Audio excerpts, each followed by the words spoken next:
be with you all this week, as always. There's a story I heard about two brothers that lived in a small town, and they were businessmen. They had made tons of money in business, but they had done it kind of by running over a lot of people in the town, and they didn't have the best reputation for kindness or for being people that were well liked in the town.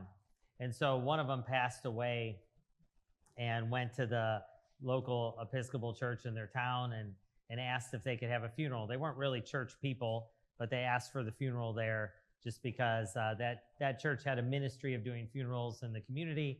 And so the priest said, yeah, I'm sure we could figure something out. And the surviving brother said, but here's the thing.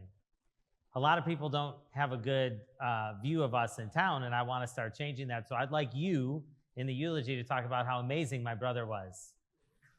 He said, I don't know about that. He said, listen, we will give a very, very sizable donation that can help you with a lot of repairs around the building. All I need for you to do is this one thing. You're going to give a eulogy for my brother, and you're going to tell the community he was a saint. Okay. So the priest was thinking about it, and he said, okay, well, let me pray about it, and I'll get back to you. Because, the church could have used the money. There's a small church in a small town. They had repairs to do, but he didn't know how he could go up and with any integrity tell the congregation that this man who died, who everyone knew was no saint, was a saint.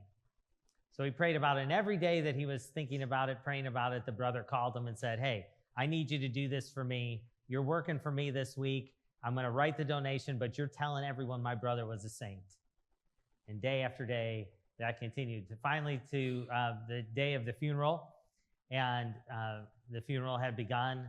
The minister had begun the service. He got in the pulpit to give his eulogy and was filled with the Holy Spirit and said, here we gather today to remember the life of so-and-so. We all know he wasn't perfect.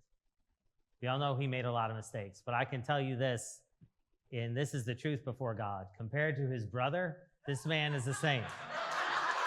That's not a true story. That's one of those like pastor joke things that we do. But the idea of comparison, right? It just fit this week because Jesus talks about prayer and comparison and how those two things don't really go together.